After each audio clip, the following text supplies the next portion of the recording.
시청자 여러분 안녕하십니까? 한글날 아침 뉴스 퍼레이드 이상목입니다. 윤석열 대통령이 동포 간담회 끝으로 싱가포르 일정을 마무리한 뒤에 오늘 아세안 정상회의가 열리는 라오스로 이동을 합니다. 윤 대통령은 싱가포르 총리와의 정상회담을 통해서 양국 관계를 한 차원 높은 단계로 끌어올리고 AI 등 첨단 산업 협력도 보다 강화하기로 했습니다. 첫 소식 싱가포르 현지에서 조성호 기자입니다. 윤석열 대통령과 싱가포르 로렌스 웡 총리가 반갑게 악수를 나눕니다. 윤 대통령은 내년 수교 50년을 맞아 보다 굳건한 협력 관계를 이어가겠다고 강조했습니다. 새로운 반세기를 준비해 나가기 위한 첫걸음으로 내년에 전략적 동반자 관계를 수립하기로 했습니다. 두 나라 정상은 MOU보다 한 단계 높은 공급망 파트너십 약정과 양국 간 범죄인 인도 조약 등 모두 6건의 문서를 체결했고 AI를 활용한 교육 협력도 모색해 나가기로 했습니다. 윤 대통령은 정의선 현대차 회장의 안내로 AI와 로봇을 결합해 자율 제조 시스템을 구축한 현대차 글로벌 혁신센터를 찾았습니다. 자율주행차 공정을 둘러본 윤 대통령은 제조업에 AI를 융합하는 미래 공장의 선도 모델이라고 평가하며 AI가 산업 전반에 융합되도록 지원하겠다고 약속했습니다. 대한민국 산업이 획기적으로 업그레이드하는데 정부가 강력히 뒷받침할 것입니다. 마지막 날에는 싱가포르 정부산하연구소가 주최하는 강연인 싱가포르 렉처 연사로 나와 8.15 통일 독트린의 당위성과 북한의 이딴 도발을 향한 비판 메시지를 밝힐 계획입니다. 윤 대통령은 동포 오찬 간담회를 끝으로 싱가포르 일정을 마무리한 뒤 아세안 정상회의가 열리는 라오스로 향합니다. 싱가포르에서 TV조선 조성호입니다. 네, 한글날 공휴일인 오늘 한동훈, 이재명 여야 대표 모두 부산을 찾아서 보궐선거 지원 유세에 나섭니다. 부산 금정구청장 선거에 총력을 기울이는 모양새인데 부산 금정구 여권 강세 지역으로 꼽히지만 야권이 후보 단일화에 성공을 하자 국민의힘도 긴장하고 있는 모양새입니다. 정민진 기자입니다. 국민의힘은 부산 금정구청장 후보 사무실에서 현장 최고위원회를 엽니다. 앞서 한 대표는 지난 주말 1박 2일 일정으로 부산에서 지원 유세를 했는데 사흘 만에 다시 부산을 찾습니다. 그동안 금정구는 2018년을 제외하고 보수 성향 구청장이 당선됐지만 야권 단일화에 국민의힘 내부에서도 방심할 수 없다는 분위기입니다. 한 대표도 야권 단일화는 명분 없는 야합이라며 견제에 나섰습니다. 중앙의 정쟁을 끌어들일 선거가 아니고 금정을 위해서 누가 일할 수 있는지 누가 실천할 수 있는지를 정하는 선거입니다. 더불어민주당 이재명 대표도 부산을 찾아 막판 중장년층 표심 잡기에 나섰습니다. 이 대표는 대형마트를 찾아 배춧값 상승 등 정부 실정을 지적하고 시민들을 만나 투표를 독려할 계획인데 앞서 이를 제대로 못하면 끌어내려야 한다고 지적한 만큼 정부 심판론을 강조할 예정입니다. 선거를 기다릴 정도가 못 될 만큼 심각하다. 그러면 도중이라도 끌어내리는 것. 일찌감치 호남 지역 선거전에 뛰어든 조국혁신당 조국 대표는 전남 곡성에서 집중 유세를 이어갔는데요. 곡성에서는 조국혁신당 박웅두 후보 측이 민주당 조상래 후보의 재산 허위 신고 의혹을 제기하자 조 후보 측은 허위 사실이라며 고발을 검토하겠다고 밝혀 경쟁이 치열해지고 있습니다. TV조선 정민진입니다.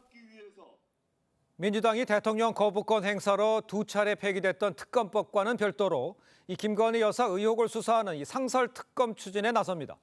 상설특검은 이 별도 특검에 비해서 상대적으로 규모가 적고 수사 기간도 짧지만 이 규칙 개정만으로 야당 입맛에 맞는 특검을 안치는 게 가능합니다. 특히 야당은 상설특검 추진 시점을 이재명 대표 1심 선고가 예정된 11월로 예고를 하고 있어서 이 시점을 두고도 여러 말이 나옵니다. 최원희 기자입니다. 민주당 의원들이 김건희 여사 관련 의혹에 대한 상설특검 수사 요구안을 들고 국회의안과로 들어갑니다. 수사 대상은 기존에 발의된 특검법에 담겨있는 마약 수사 외압 의혹과 삼부토건 주가 조작 의혹 외에 국회 증언감정법 위반 의혹까지 모두 3가지입니다. 지난 7월 탄핵 청원 청문회 때 증인으로 채택됐던 김 여사가 불출석한 걸 겨냥한 건데 특검법과 별개로 의혹들을 쪼개서 특검을 하겠다는 겁니다. 개별 특검법은 별도로 저희가 추진하고요. 이건 병행하는 개념인데요. 민주당은 대통령 또는 그 가족이 수사 대상이 될 경우 여당 추천 권한을 배제하도록 하는 규칙 개정안도 함께 발의했습니다.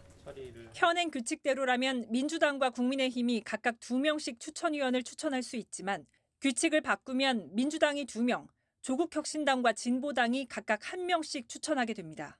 민주당의 특검 폭주가 점입 가경입니다. 결국 야당이 수사권과 기소권을 독점하겠다는 것입니다. 민주당은 상설특검안 처리는 물론 나머지 의혹들을 담은 김건희 특검법 재발의도 다음 달 안에 마친다는 계획입니다. 이재명 대표 1심 선고가 있는 11월에 김 여사 의혹으로 여론몰이를 이어가면서 이 대표의 사법 리스크를 희석시키려는 의도란 해석도 나옵니다. TV조선 최원입니다. 네, 대통령실이 김건희 여사의 공천 개입 의혹 핵심 당사자인 명태균 씨에 대해 첫 공식 입장을 내놨습니다.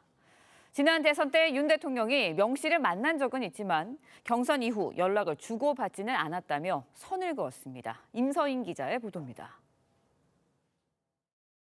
명태균 씨는 지난 7일 한 언론 인터뷰에서 검찰 조사를 받게 되면 한 달이면 하야하고 탄핵일 텐데 감당되겠나고 하더니 하루 만에 농담 삼아 한 얘기라고 말을 바꿨습니다.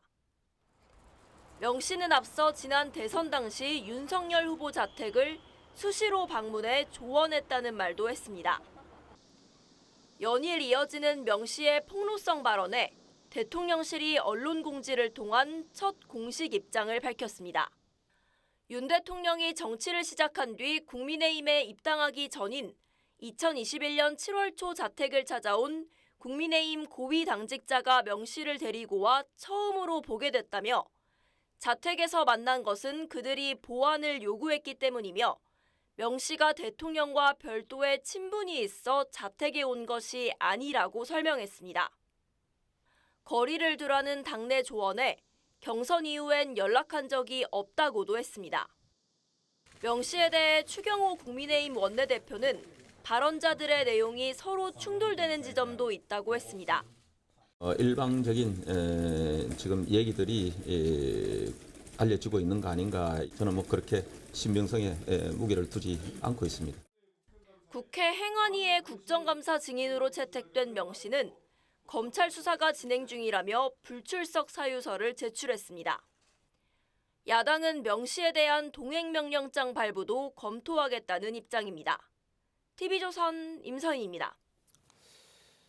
자, 앞서 전해드린 대로 민주당이 김건희 여사 관련 의혹을 겨냥한 이 상설특검 추진을 공식화하면서 지금 여당과 대통령실 반발하고 있는 상황입니다. 윤기찬 국민의힘 법률위 부위원장 또 김정욱 전 민주연구원 부원장과 함께 정치권 소식 지금부터 자세히 짚어보겠습니다. 안녕하십니까? 네, 반갑습니다. 자, 민주당 이 상설특검 후보자 추천 과정에서 여당을 이 배제하는 개정안도 발의를 했습니다. 관련해서 여야 목소리를 직접 들어보겠습니다. 법권 행사 한계를 벗어났다라는 평가들이 주류를 이루고 있는데요. 저희가 상설특검 제도를 활용하려고 하는 것이고, 민주당의 상설특검 규칙 꼼수 개정은 지금까지 야당이 밀어붙여온 특검법과 똑같은 문제를 안고 있습니다. 야당이 수사권과 기소권을 독점하겠다는 것입니다. 민주당은 자기 파괴적인 특검 정치를 중단하십시오. 자, 하나하나 좀 따져봐야 할 것들이 많은데요. 우선 여당 추천권을 배제하겠다는 부분을 놓고 지금 국민의힘이 강하게 반발하고 있습니다. 먼저 변호사시니까 법적으로 어떤 문제가 있는 건지 그것만 좀 먼저 설명해 주세요. 일단 상설특검법을 그러니까 상설특검법이 있는데요. 그 상설특검을 작동시키기 위해서는 국회가 의결을 해야 돼요. 예. 근데 국회가 의결하는 사유가 이게 이제 그 불공정하거나 또는 정치적 중립에 문제가 있는 경우에는 국회에서 이제 상설특검을 시작을 하는 거죠. 네네. 근데 그렇기 때문에 그 상설특검 후보 추천위원회가 중요한데 그 추천의 구성은 법에 이제 변협회장, 그다음에 법원 행정처장, 법무부 차관 이렇게 세 명이잖아요. 그렇죠. 나머지 4명은 국회에서 추천하는데 규칙에 보면 여야 동수로 추천하게 돼 있어요. 이거 왜냐하면 중립적이어야 되기 때문에. 근데 이것을 이번에 바꾸겠다는 거거든요. 야당이다. 규칙을 바꾸겠다. 그렇죠. 규칙을 바꿔서 사실상 야당이 다 추천권을 행사하겠다. 그러면 이제 4대 3이 되잖아요. 이게 원래 상설특검법의 입법 취지와 반한다는 거죠. 왜냐하면 정치적 중립성을 이유로 해서 상설특검을 발동시키는데 네네. 그 상설특검 후보 추천위 구성을 예. 정치적 중립에 위반되게 바꾼다는 거거든요. 예. 그러니까 앞뒤가 안 맞다는 거기 때문에 이 부분은 글쎄요, 국회에서 법을 만드는 데 있어서 본인들이 만든 법에 예. 위배되는 규칙을 만든다는 거기 때문에 예. 이건 자가당착이다 이렇게 생각됩니다. 알겠습니다. 자, 아까 좀 전에 그래픽이 아주 정리가 잘 된 것 같은데 그래픽을 다시 한번 띄워주시죠. 저희가 그러니까 국민의힘이 그 추천을 받아서 들어갈 수 있는 저 두 자리를 그러니까 규칙을 바꾸면 지금 바뀌어서 그 조국 혁신당과 진보당이 이제 들어와서 할 수 있다. 이렇게 지금 바뀔 수 있다는 얘기인데 자, 이제 다수당을 차지하고 있는 민주당이 저렇게 추진을 해버리면 다수당이 많아서 추진을 해주면 저렇게 대응할 방법 같은 건 있습니까? 없습니까? 일단 저게 이제 운영위원회에서 그 규칙은 의결이 됩니다. 근데 예. 본회의까지 가야 돼요. 그러니까요. 어쨌든 운영위원회 단계에서는 이제 안건조정위원회를 거쳐서 네. 어떤 국민의힘이 헌법소원에 이 회부할 네네. 근거를 마련한 뒤에 만약에 이게 이제 통과되겠죠. 통과되게 되면 그러니까 헌법 소원 등을 제기할 방안이 하나 있고요. 예. 또 하나 이제 대통령이 저기서 후보 추천에서 2명을 추천하게 되면 대통령이 그 중에 1명을 임명해야 됩니다. 그렇죠. 근데 임명을 안 하는 방법도 있어요. 임명을 안 합니까? 예, 예를 들어서 임명을 안 하게 되면 강제할 수 있는 조항이나 수단이 없습니다. 그러니까 임명을 헌법 재판소의 판결이 나오기 전까지는 안 하는 방법도 있죠. 아, 알겠습니다. 어떻게 할지는 뭐 지켜봐야겠습니다만 일단요, 이 민주당은 기존의 이 김건희 여사 특검법과 동시에 이제 상설 특검까지 이제 추진하게 나서니까 또 이 추진 시기가요 공교롭게 11월입니다. 이 11월은요 이 대표 선거 1심 선고를 앞두고 있는 그 11월 달이잖아요. 그러니까 일각에서는 뭐 이거 사법 리스크를 희석시키려는 거 아니냐 뭐 이렇게 지적도 하고 있는데 어떻게 받아들이세요? 일단 뭐 이재명 당대표 사법 리스크 이전에 국회 규칙 개정 문제 같은 경우는 예외 조항을 두는 거예요. 대통령의 가족과 연루된 사건에 대해서는 집권 여당이 여기에 추천권을 갖지 않는다라는 예외 조항이기 때문에 전체는 아니란 말씀 하나 드리는 거고. 그러니까 법적으로 문제가 없다 그런 얘기를 하시는 건가요? 그러니까 예외 조항에 예외 별도의 조항이 있기 때문에. 이걸 집어넣는 거라는 예, 거 말씀을 예. 드리는 거고 또 하나는 2016년 박근혜 특검과 그다음에 드루킹 특검과 관련해서는 네네. 지금 야당이 다 추천권을 가졌어요. 그러니까 제가 볼 때 이것은 선례가 없는 것이 아니라는 말씀 하나 드리는 것이고 예. 그다음에 이재명 당대표 사법 리스크를 계속 국민의힘에서는 주장을 하시는데 일단 이 최근에 이 대통령 부인에 대한 특검에 대해서는 국민의 압도적인 다수가 찬성을 하고 있습니다. 예. 그렇다면 국민의 압도적 다수가 그래서 이재명 당대표의 사법 리스크를 희석시키려고 거기 동의하는 건 아니라는 생각이 들고 예. 핵심적인 내용들은 많은 의혹들이 제기되고 있고 예. 거기에 대한 증언과 증거들이 지금 나오고 있는 상황인데 대통령의 거부권 행사 때문에 네네. 진실이 묻힐 수밖에 없는 상황들이 분명히 존재하는 거 아니겠습니까? 예. 그럼 진실은 밝혀야 되는데 지금에 있는 현행에 있는 특검법과 관련해서는 대통령이 계속 거부권을 행사하니 거부권을 행사할 수 없는 상설 특검이라는 것을 통해서 이걸 추진하려고 하는 거기 때문에 예. 이 부분을 계속 이재명 당대표의 사법 리스크랑 연관 짓는 것은 이것 또한 제가 볼 때는 국민의힘 여당의 정쟁이라고 생각이 듭니다. 알겠습니다. 근데 예. 특검 자체가 이제 아까 이 상설특검 규칙안 있잖아요. 후보 추천의 규칙안을 바꾸는 것도 문제지만 그 상설특검을 이렇게 수사 대상을 적시한 걸 보면 이게 말도 안 되는 거예요. 예를 들어서요. 지금 그 이종호 씨가 관련된 것들은 다 김 여사가 배후에 있다고 보고하는 거거든요. 예. 그러니까 예를 들면은 뭐 삼부토건 주가 조작 사건, 그 삼부토건 삼부 체크해라 이 한 단어 하나 갖고 예. 마치 삼부토건의 주가 조작에 김건희 여사가 개입돼 있다 예. 이렇게 그냥 연결시켜 버린 거잖아요. 예. 그다음에 그 마약 세관 조사 관련돼서요. 뭐 그 경무관이 어떤 연관돼 있다고 지금 의혹 제기된 거란 말이죠. 예. 그 경무관 관련돼서 단체 채팅방에 이종호 씨가 관련돼 있다.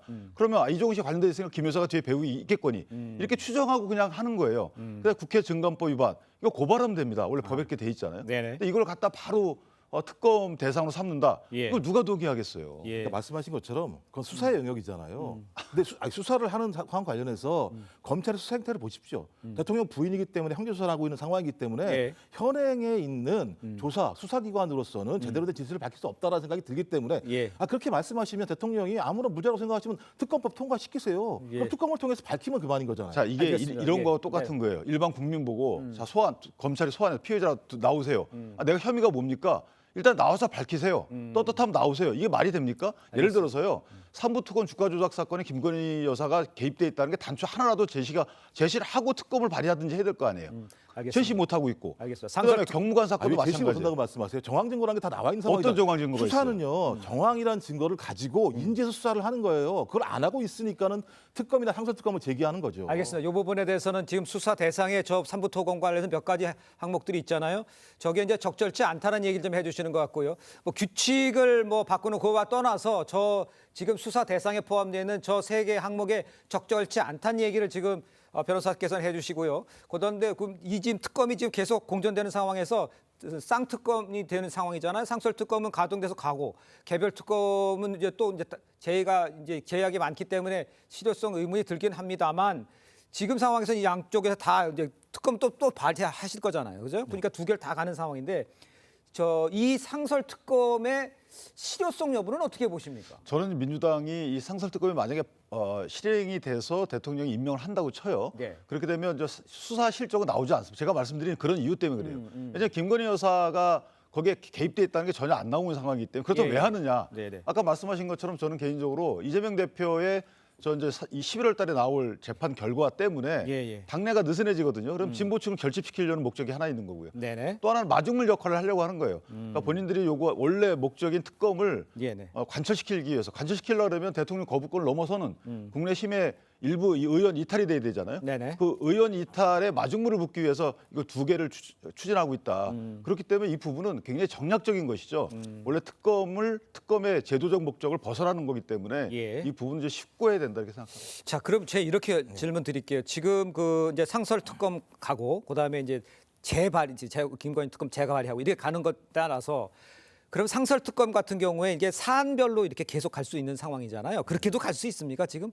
이거 안 되면 또 딴 거 이렇게 할 수 있는 상황입니까? 이걸 우회하게 된 가장 중요한 배경은 뭐냐면 국민들의 압도적 다수가 대통령 부인에 대해서 의혹이 있다라고 제기하고 있는데 대통령은 거부권을 행사하고 있고 집권 여당은 108명 중에 104명이 재결에 대해서도 계속 예를 들면 반대라는 상황들이 벌어지기 때문에 의혹을 밝힐 수 있는 수단이 아무것도 없는 거예요. 그러니까 그러면 국회의 다수가 특검이 필요하다라고 의결을 했는데 대통령은 본인 부인의 문제와 관련해서 계속 거부권을 행사해서 수사조차 할 수 없게 만드는 상황과 관련해서 이 부분을 돌파할 수 있는 방법이 뭐가 있을까라고 하는 고민을 한 것이고 그 고민 과정에서 상설특검이라는 방안이 나온 겁니다. 그렇다면 이 문제를 해결할 수 있는 유일한 방법은 뭐냐면 소위 국민을 대의하는 국회에서 통과된 특검법안에 대해서 특히 대통령의 가족과 관련된 부분에 대해서 스스로가 과거 검찰총장 시절에 살아있는 권력에 대해서 더 엄정한 수사를 하겠다고 하는 자기 원칙에 맞게 그걸 실행하시면 이런 문제가 생기지도 않아요. 알겠습니다. 특검을 할 수밖에 없는 상황이다. 상설 특검이라도 해야 된다는 상황이다. 이렇게 설명해 주시는 것 같습니다.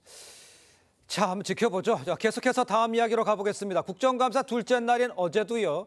여야는 각각 이재명 대표와 김건희 여사를 겨냥한 공방을 이어갔습니다. 권익위를 대상으로 한 이 정무위 국감 영상을 한번 직접 보고 이야기를 이어가겠습니다.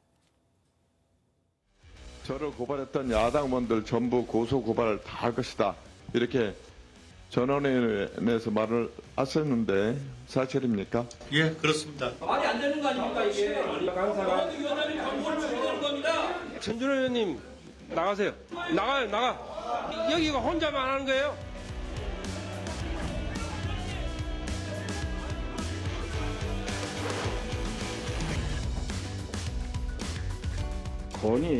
권익위원회라고 부르고 있습니다. 권익위가 이 김건희 여사 명품백 사건 하나 막아낸다고 해서 김건희 여사 비리 전체가 방어되지 않을 겁니다. 충분히 추리할 수 있음에도 불구하고 이거는 과잉 진료였다. 이재명 대표에 대해서 과잉 충성한 것이 아닌가.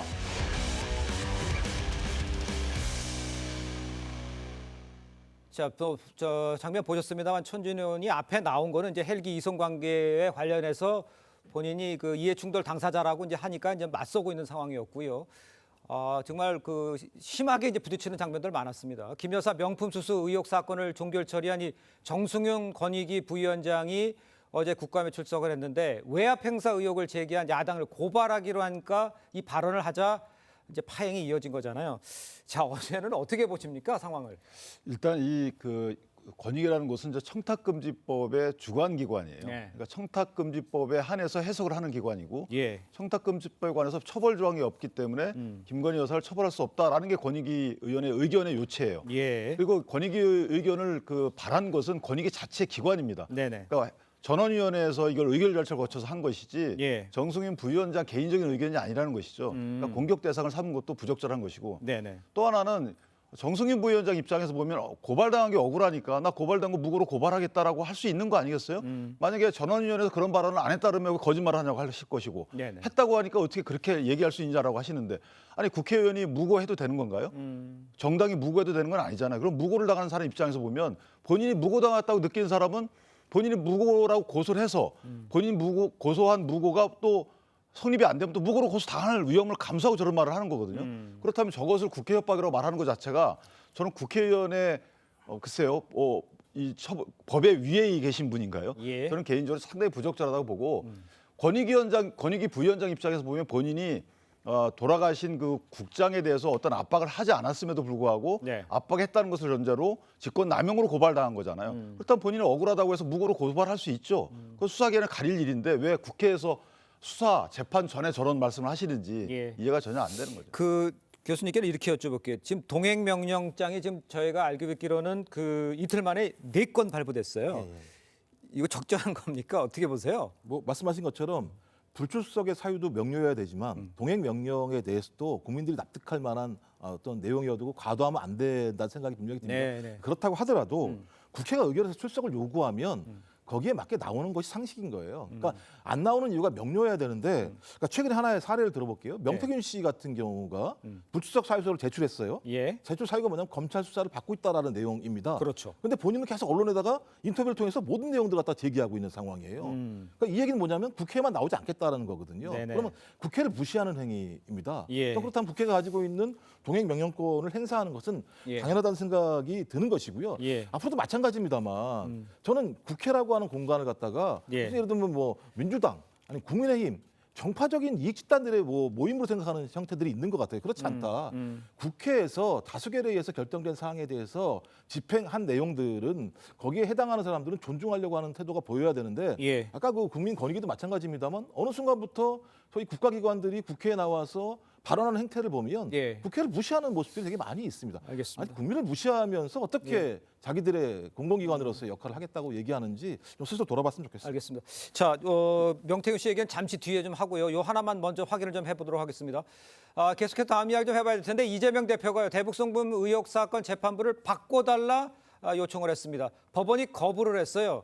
그 이유를 먼저 말씀해 주시고 이재명 대표가 왜 기피 신청을 안 하고 저렇게 바꿔달라고 했는지 그것도 좀 설명을 해주세요. 그러니까 이제 바꿔달라고 한 것은 이제 재판부를 사건 자체를 다른 부로 옮겨달라는 거잖아요. 그렇죠. 재배당이라고 저희가 얘기를 재배당. 하고 있는데 예. 사실은 이제 기피 신청의 다른 말이에요. 마찬가지입니까? 그렇죠. 아니 그러니까 예. 재배당 권한은 저 재판부에 있는데 예. 기피 신청하면 저 사실 재판부로부터 안 좋은 그 인식이 있을 거 아니에요. 그러니까 아마 용어를 재배당이라는 용어를 쓴 건데 사실 기피 신청이거든요. 예. 그러니까 기피 신청을 하신 거에 대해서는 정상 기피 신청이 아니기 때문에 그런 절차를 밟지 않지만 예. 사실은 재배당 내지 기피 신청의 사유는 없어요.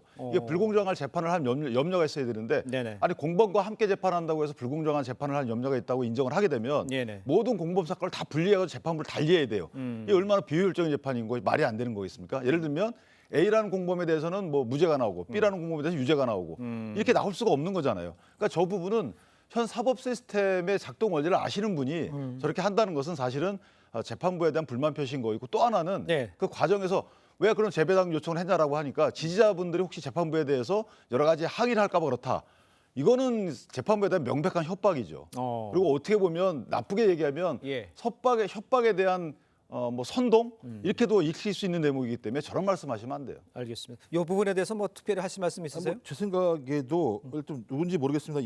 이재명 대표 측 측근이라고 위해서 재판부에 대한 신상 공격이 우려된다 이렇게 말을 한 건 제가 볼 때는 오해를 살 수 있을 만한 내용이 있는 건데 핵심적인 내용은 그런 겁니다. 그러니까 이화영 재판부가 지금 재판을 하고 있는데 이화영 전 부지사에 대한 재판 과정에서 보면 소위 이 김성태 씨를 비롯하고 있는 진술인들, 그러니까 이화영의 반대 측에 있는 사람들의 진술들은 대부분 수용하면서 소위 변호인 측이나 이화영 측에서 제기하고 있는 다양한 증거를 수용하지 않았던 사례들이 분명히 있기 때문에 소위 기피 신청은 하나의 권리적 상황이기 때문에 기피 신청을 통해서 과거 재판부가 보여왔던 좀 불공정한 재판 과정에 대해서 문제 제기하는 측면에서 제기된 것이지 이거 예를 들면 이렇게 했다고 해서 뭐 이재명 대표를 지지하는 사람들이 신상공격을 할 것이다라고 제기하는 것은 오히려 이재명 대표에게 좋은 내용은 아니라는 생각이 들어요. 딱 10초만 말씀드리면 그 해당 재판 이화영 재판부에서 사실 이재명 대표에 대한 보고 여부에 대해서 판단 자체를 안 했어요. 그러니까 이재명 대표에 대해서 예단을 갖고 있다 이렇게 말씀하시면 본인이 이화영 대표가 이화영 전 부지사가 유죄를 받은 본인도 유죄구나라는 것을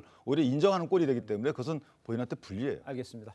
자, 다음 소식도 빠르게 짚어보겠습니다. 김건희 여사 이제 공천 개입 의혹 핵심 관련자인 명태균 씨와 한동훈 대표 공격 사주 의혹을 받는 이 김대남 전 대통령실 행정관 보도가 연일 나오면서 지금 여당이 아주 뒤숭숭한 분위기죠. 명태균 씨 관련 여야 입장을 한번 좀 들어보겠습니다.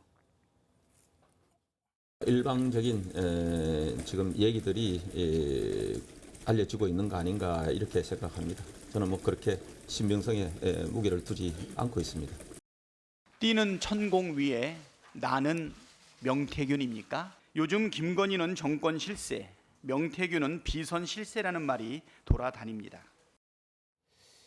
도대체 이 사람이 누군지 지금 이 명태균 씨가요 언론 인터뷰를 통해서 검찰 조사를 받게 되니까 한 달이면 하야하고 탄핵일 텐데 감당되겠냐 이러더니 뭐 하루 만에 농담이다 이렇게 얘기를 했어요. 글쎄요 이거를 어떤 식으로 지금 국민의힘에서는 보고 있습니까? 일단 명태균 씨 본인이 이제 수사를 받고 있기 때문에 본인 입장에서 모든 말을 하고 상황을 주시하겠죠. 그렇다면 저런 말들이 본인한테 어떤 도움이 될지에 대한 이제 여러 가지 판단하에 하는 말이다. 그래서 뭐 진실을 말할 수도 있지만 진실이 아닐 가능성도 크기 때문에 쌍방 말을 들어봐야 되는 거 아니겠습니까? 그렇다면 대통령실 입장에서 보면 대선 전에 경선 단계에서 한두 번 만났다 이렇게 얘기를 하고 있어요. 몇 번 만난지 수치는 명확히 밝히고 있지 않지만 그다음에 이제 김건희 여사가 아마 여러 가지 이제 SNS로 좀 그 소통을 해왔던 것 같긴 합니다 보니까. 근데 대통령 기준으로 보면 그 이후에 대통령 당선인은 안 만났다는 거기 때문에 사실 그걸 기준으로 보면 명태균 씨에 의한 국정농단이야 이렇게 보는 것은 말이 안 맞는 거고요. 또 하나는 여론조사 비용을 대납했다 이 부분도 앞뒤가 안 맞아요. 그 당시에 국민의힘 입장에서 보면 여론조사 비용을 다 신고를 하거든요. 거기에 명태균 씨 비용이 만약에 들어가 있다면 저 말이 맞죠. 근데 안 들어가 있기 때문에 일단 그렇게 보는 것은 좀 과장된 시각인 것 같고 또 하나 2022년도 보궐선거 당시 김영선 씨 그 의원을 공천했는지 여부는 대통령실이 관여했다고 보기 상당히 어려워요. 그 당시 당대표는 이준석 당대표였고요. 이준석 당대표와 대통령실 간의 관계는 그다지 좋지 않았거든요. 그렇다면 대통령실이 여론조사 그 비용 어떤 조건으로 공천에 개입했다 이렇게 보는 것은 상당히 아직까지는 무리한 시각이다. 알겠습니다. 무리하고 좀 신빙성에 의심이 된다 이렇게 얘기를 하고 있는데 주변에 있었던 인물이라서 조사는 좀 해봐야 된다 이런 입장이십니까 민주당에서는요? 아니 지금 핵심적인 내용들은 대통령과 명태균 관계가 아니고요. 대통령 부인과 명태균 관계가 더 핵심적인 내용들이에요. 제가 어떤 유튜브에 가서 그분하고 명태균 씨하고 직접 통화한 내용이 있어요. 그 내용에 의하면 교수님이 명태균 씨하고 통화를 했다. 유튜브 채널에서 직접적으로 한 70분 정도 통화를 같이 했던 내용이 있는데 거기 보면 대통령 부인과 6회 정도 본인이 통화했다는 내용들을 실제적으로 얘기했었고요. 그다음에 본인 자기 입으로 그 아크로비스타 사저 구조를 잘 알고 있다. 커바나 콘텐츠도 갔다라고 하는 것이 명태균 씨의 발언이고 26회 여론조사를 했고 거기에 대한 해당되는 3억 6천에 대한 정산 내역서를 가지고 올라가서 대통령 부인을 만났다라는 얘기를 다 하고 있는 거예요. 그리고 여기를 뒷받침하는 게 소위 이 제보자인 강혜정 씨라는 사람인데 이 얘기를 들어보게 되면 일관성과 구체성이 있어요. 그러면 이 정도의 상황이 나왔으면 소위 명백한 위법적인 내용들이 나올 수 있는 혐의가 있기 때문에 수사를 통해서 밝혀내야 되는 것이죠. 그냥 꼬리 자르는 문제가 아니고요. 근데 사실은 그 여론조사 관련돼서 만약에 정말 대통령실에 문제 제기를 하려면 대통령실에서 그걸 요구를 했어야 되는 거잖아요.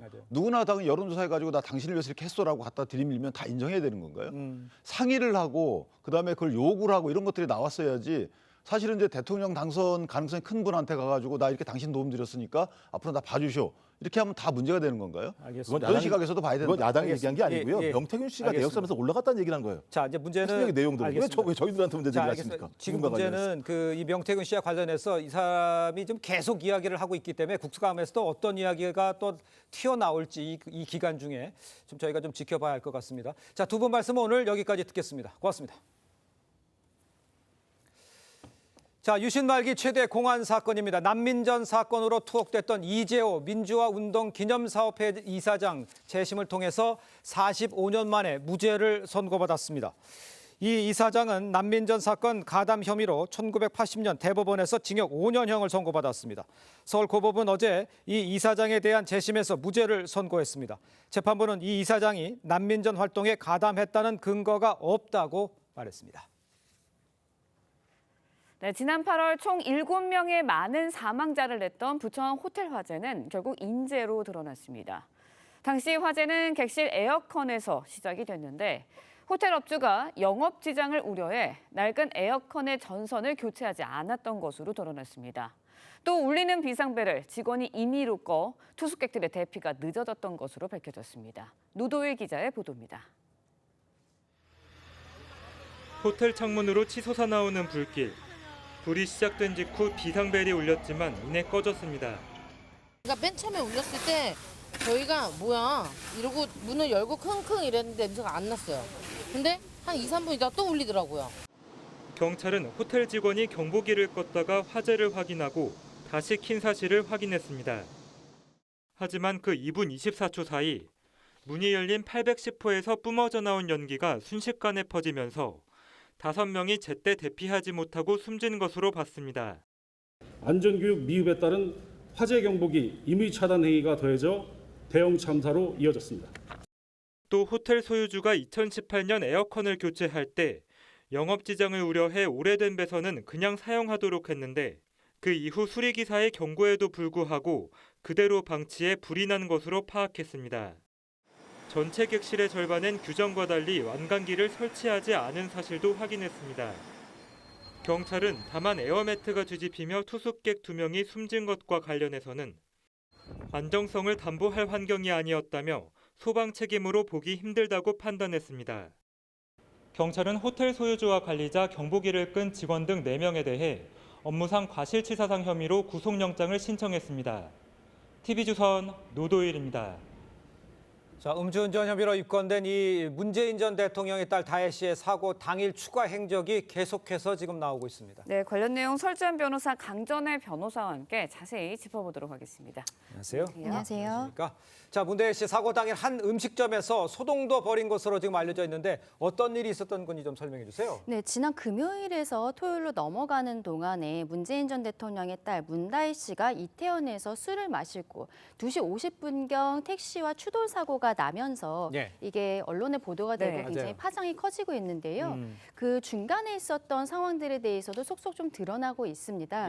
지금까지 알려진 바에 의하면 사고 나기 전에 직접 갔었던 요리주점 말고 다른 식당에도 들렀었다라는 것이 지금 언론 보도를 통해서 보도가 되고 있습니다. 그렇죠. 이게 어떠한 내용이냐면은 한 12시 반경 문다혜 씨와 일행들이 한 술집에 들어갔는데 들어가자마자 쫓겨난 모습이 이게 CCTV에 촬영이 된 것이거든요. 이 술집 주인이 하는 얘기는 문다혜 씨와 그 일행들이 들어왔는데 문다혜 씨가 반말로 술 갖고 와라고 하면서 테이블을 쾅쾅 내리치고 이런 모습을 보이니까 그 술집에서는 이렇게 반말을 들을 이유가 없다. 나가달라라고 이야기를 했었던 것이죠.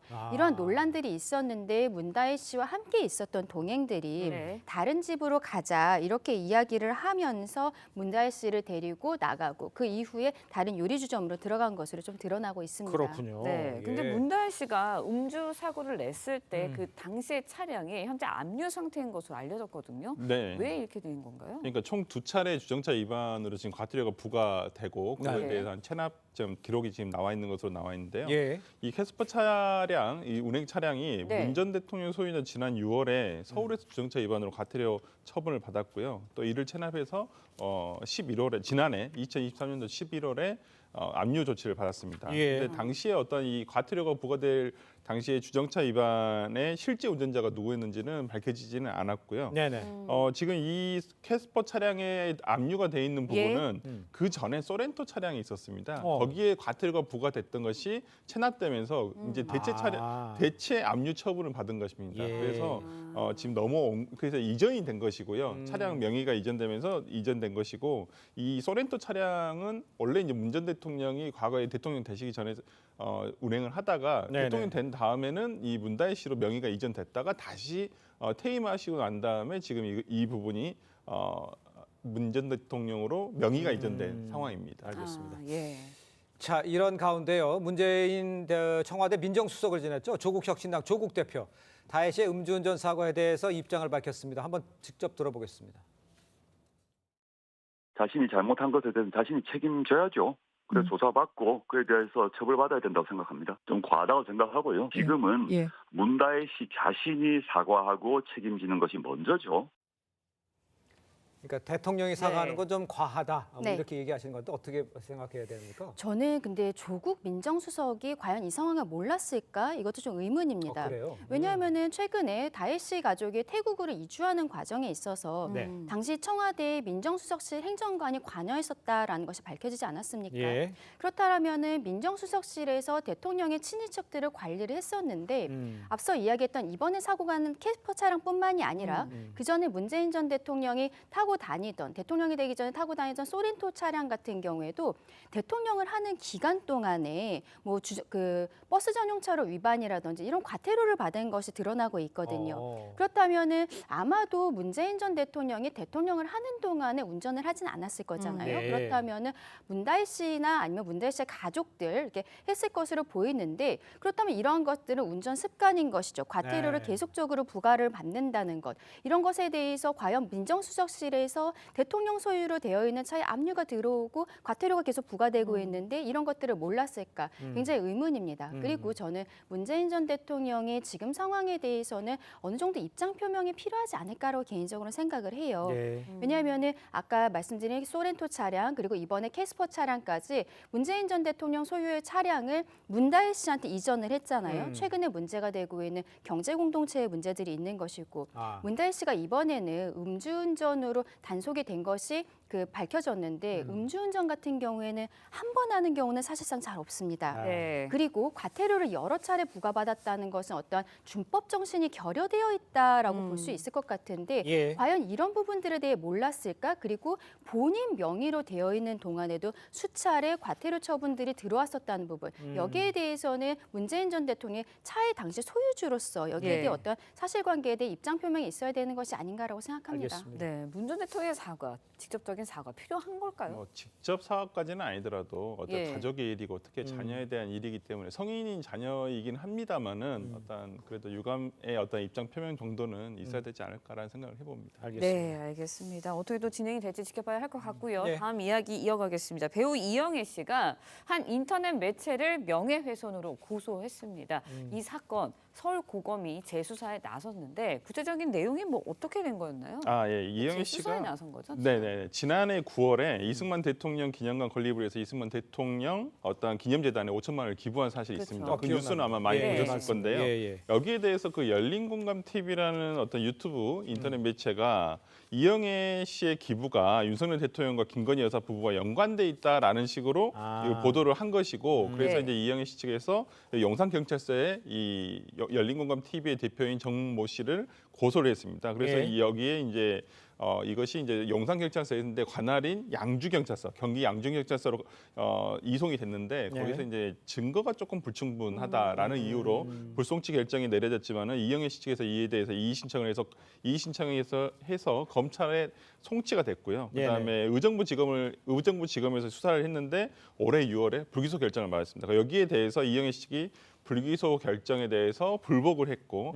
여기에 상급 기관인 서울고검에서 이번에 재수사를 하게 된 것입니다. 그렇군요. 지금 변호사님께서 말씀해 주신 대로 이제 이 사건이 불기소된 사유를 보면 증거 불충분 때문에 무혐의 처분이 내려졌던 겁니다. 그럼 일반적으로 명예훼손 혐의는 어떻게 증명을 하게 되나요? 일단 서울고검에서 여기에 대해서 재기 수사가 나오면서 직접 수사를 하기로 했거든요. 직접 수사. 보통 이런 경우에는 기존에 수사했던 검찰청으로 사건을 돌려보냅니다. 이 사건 같은 경우에는 그러면 기본은 이제 의정부지방검찰청에서 수사를 진행을 해야 되는데 지금 서울고검에서 직접 수사를 한다는 것을 보면은 사건의 그 사실관계가 간략하다든지 그리고 추가적으로 수사해야 되는 부분이 많지 않은 경우 이런 경우에는 직접 수사를 하기도 하거든요. 그렇기 때문에 지금은 서울고검에서 추가 수사를 한다고 합니다.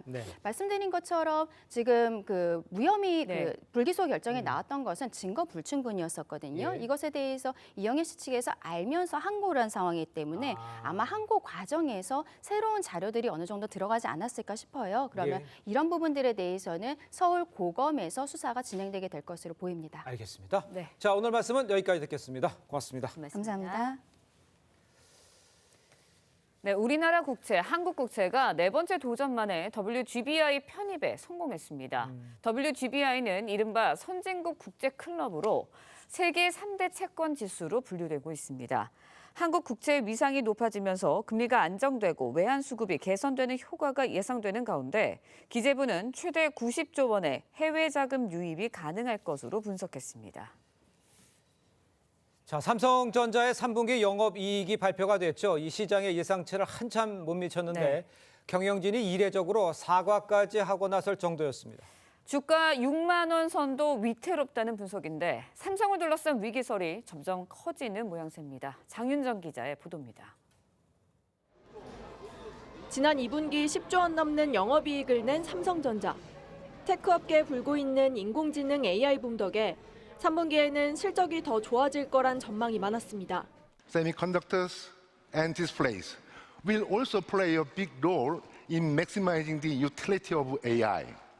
하지만 반도체 부문 상황이 좋지 않다는 소문이 퍼지면서 시장의 이익 전망치는 10조 원대로 낮아졌습니다.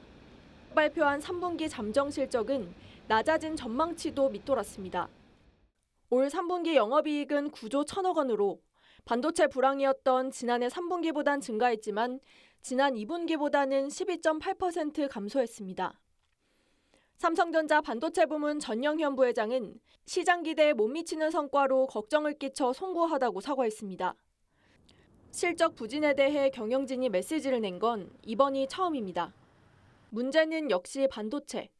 메모리 부문에서는 고부가 가치 제품인 HBM에서 성과가 더디고 파운드리 부문 역시 수주 부진으로 적자가 이어지고 있습니다. HBM 메모리가 엔비디아 이제 쿼를 테스트를 통과 못한 상황이고요. 그래서 HBM이 점점 이제 비중이 커져가는데 거기서 이제 실적이 개선이 많이 안 된. 반면 경쟁사인 SK하이닉스는 HBM으로 호황을 누리고 있어 삼성전자 반도체 부문의 3분기 이익이 SK하이닉스에 1조 원 넘게 추월당할 거란 전망까지 나옵니다. TV조선 장윤정입니다. 네, 전해드린 것처럼 삼성전자가 올 3분기 시장의 예상치를 밑도는 잠정 실적을 발표했습니다. 관련 내용 이인철 참좋은경제연구소장과 함께 자세히 짚어보도록 하겠습니다. 안녕하세요. 네, 삼성전자 3분기 영업이익 9조 원대 영업이익 그 실적을 발표를 했습니다. 뭐 시장의 기대치였던 10조 원대 못 미치고요. 3분기에만 10% 넘게 빠진 거예요. 맞습니다. 왜 이렇게 된 건가요? 사실 이제 반도체 겨울이 아니라 삼성전자만 겨울이었다라는 얘기인데요. 삼성전자의 3분기 잠정 실적은 매출은 79조 원대, 영업이익은 9조 1천억 원을 기록했습니다. 매출은 분기 기준 사상 최대 기록을 갈아치웠지만 영업이익은 앞서서 삼성이라면 3분기 13조, 14조 원까지 하지 않겠느냐. 점점 눈높이가 낮아져서 그래도 10조 원은 지킬 것이다 라는 예상치를 크게 밑돌았는데요. 물론 잠정 실적에서는 사업 부문별 실적을 공개하진 않았습니다. 그래도 어닝 쇼크의 주범은 뭐냐? 바로 반도체 사업의 부진인데요. 증권가에서는 반도체 부분에서 한 5조 3천억 원대 영업이익을 기대했는데 어제 잠정 실적 발표 이후 4조 원대 안팎으로 기대치를 낮추고 있습니다. 이렇게 되면 지난 2분기에 6조 4,500억 원의 영업이익이 불과 석 달 새 2조 원 가까이 줄어들었다라는 겁니다. 네, 삼성전자 실적 부진과 관련해서 경영진이 사과의 메시지를 발표할 정도로 굉장히 이례적인 상황이 벌어진 건데 어떻게 보셨나요? 맞습니다. 지난해 삼성전자가 반도체 부문에서 15조 원 사상 최대 적자 냈어요. 사과문 없었습니다. 그렇죠. 그런데 어제 실적 발표한 이후에 이례적으로 반도체 수장입니다. 전영현 부회장이 사과했습니다. 구원투수로 나섰는데 첫 투구가 볼이었다라는 건데요. 이렇게 삼성전자 수뇌부가 지금 사과문을 발표한 것은 이례적으로 삼성전자 내부에서도 위기감을 느끼고 있다라는 반증인데 메시지 내용도 구체적입니다. 제도약을 위해서 근원적인 기술의 경쟁력을 복원하겠다. 조직 문화를 혁신하겠다라는 얘기인데요. 구원 등판한 전 부회장이 두 번째 투구에 관심이 집중되는 이유입니다. 네, 그렇다 보니까 증권가에서는 이른바 반도체 겨울론 이런 게 뭐 현실화되는 건 아니냐 이런 이야기까지 나오고 있습니다. 반도체 겨울이 올까요? 어떻게 예상하세요? 일단 절반은 맞고 절반은 틀렸다라고 말씀을 드릴 수 있는데요. 네. 미국계 투자은행 모건 스테이니가 윈터 룸스라고 해서 반도체 겨울이 온다. 사실 이 범용 반도체 D램 시장은 PC와 스마트폰 수요 부족으로 인해서 지난달 고정거래 가격이 10% 이상 빠졌습니다. 그러니까 범용 D램 시장은 맞았다라는 거고, 하지만 인공지능 칩, 고부가가치 인공지능 칩 시장은 내년에도 호황이 예상이 됩니다.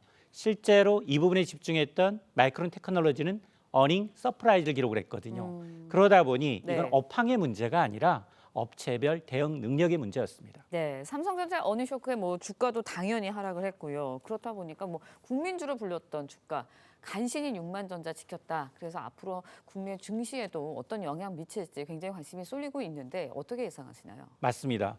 사실 삼성전자 어제 어닝 쇼크로 6만 원대 초반, 6만 300원에 마감을 했거든요. 네. 고점 대비 30%나 급락한 상황이고 52주 신저가입니다.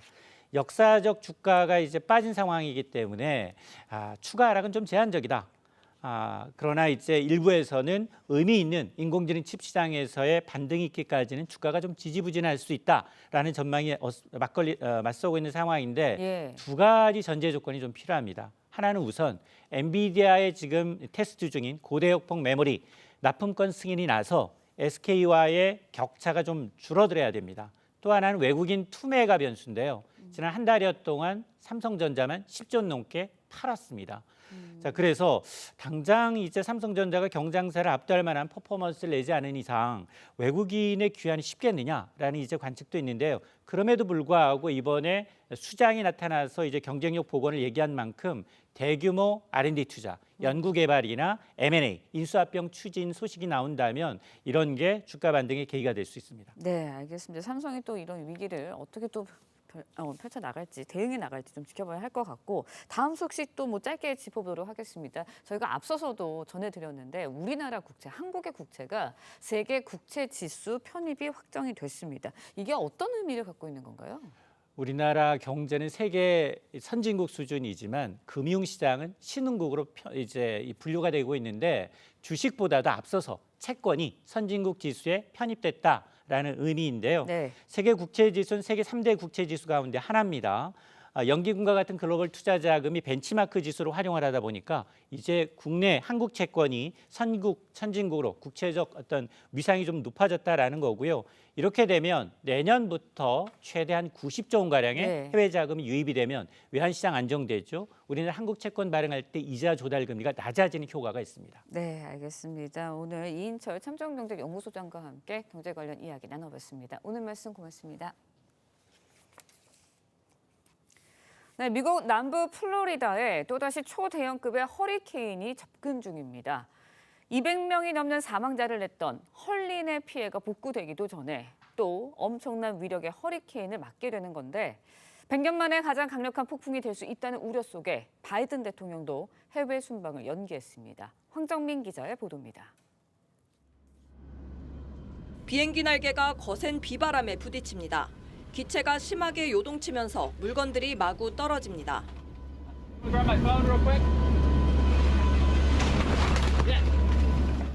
미 기상당국이 기상관 측 항공기를 투입해 초강력 허리케인 밀턴을 추적하는 장면입니다.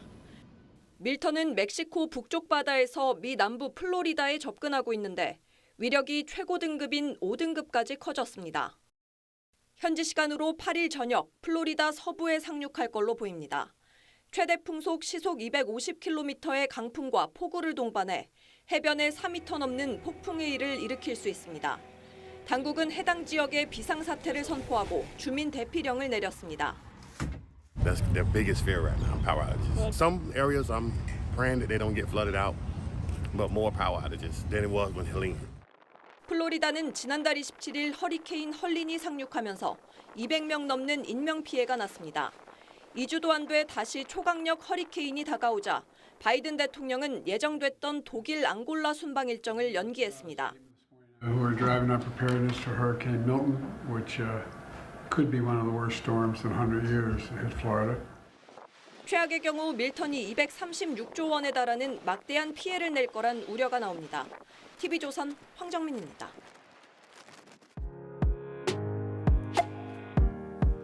렌즈에 담긴 그 순간 그 의미를 짚어보는 시간이죠. 사진 기자가 선택한 아침의 한 장입니다. 오늘은 조선일보 사진부 오종찬 기자와 함께합니다.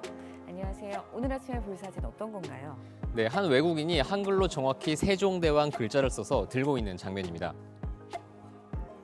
오늘은 578돌을 맞은 한글날입니다. 어제 대구에서 외국인 유학생을 대상으로 한국어 퀴즈 대회가 열렸는데요. 현장을 찾아가 봤습니다. 받아쓰기에서 세종대왕 정답을 적은 학생이 활짝 웃었습니다. 오답을 적은 학생은 고개를 갸우뚱하며 멋쩍어합니다. 어제 계명대학교에서 열린 이 행사에는 모두 260여 명의 외국인 유학생들이 참여했는데요. 한글의 우수성을 알리고 유학생들이 한글에 대한 친숙함을 느낄 수 있도록 기획됐습니다. 네, 외국인 유학생들이 이렇게 한글과 함께 즐거워하는 모습을 보니 덩달아 기분이 좋아지는 것 같은데요. 요즘 한국어를 배우려는 외국인들이 부쩍 늘고 있죠. 네, 최근 한국 문화 콘텐츠가 인기를 끌면서 한국어의 매력을 느끼는 외국인들이 갈수록 많아지고 있습니다. 특히 한국 드라마나 K-팝 열풍이 불고 있는 나라는 그 열기가 뜨겁습니다. 문체부는 전 세계 88개국에 세종학당을 개설해서 한국어를 가르치고 있는데요. 처음 개설됐던 2007년에는 수강생이 740명이었는데 지난해에는 무려 106만 명을 기록했다고 합니다. 우리 역사상 가장 빛나는 문화 자산이 바로 한글 같은데요. 잘 가꿔서 후손들에게 돌려줬으면 하는 바람입니다. 지금까지 아침의 한 장이었습니다. 한글날인 오늘 깊어가는 가을을 만끽하기 좋겠습니다.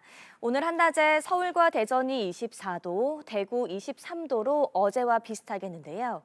다만 해가 지고 나면 금세 서늘해집니다. 오늘 휴일을 맞아 나들이 나가신다면 겉옷 꼭 챙기시기 바랍니다. 오늘 하늘에는 가끔 구름이 많겠고 강원 영동과 영남 해안, 제주는 흐리겠습니다. 또 오늘 아침까지는 내륙을 중심으로 짙은 안개가 끼겠고 영남 해안으로는 바람이 강하게 불겠습니다. 오늘 동풍의 영향으로 동해안과 제주는 가끔 비가 내리겠습니다. 제주에 최대 30mm, 동해안에는 5에서 10mm의 비가 예상됩니다. 오늘 자세한 한낮 기온은 광주와 부산 24도, 강릉 20도, 울산은 22도 예상됩니다. 당분간 내륙은 완연한 가을 날씨가 이어지겠습니다. 오늘의 날씨 이나일입니다. 네, 이상으로 한글날 뉴스 퍼레이드 마칩니다. 네, 저희는 내일 아침 7시 30분에 다시 찾아뵙겠습니다. 시청해주신 여러분 고맙습니다.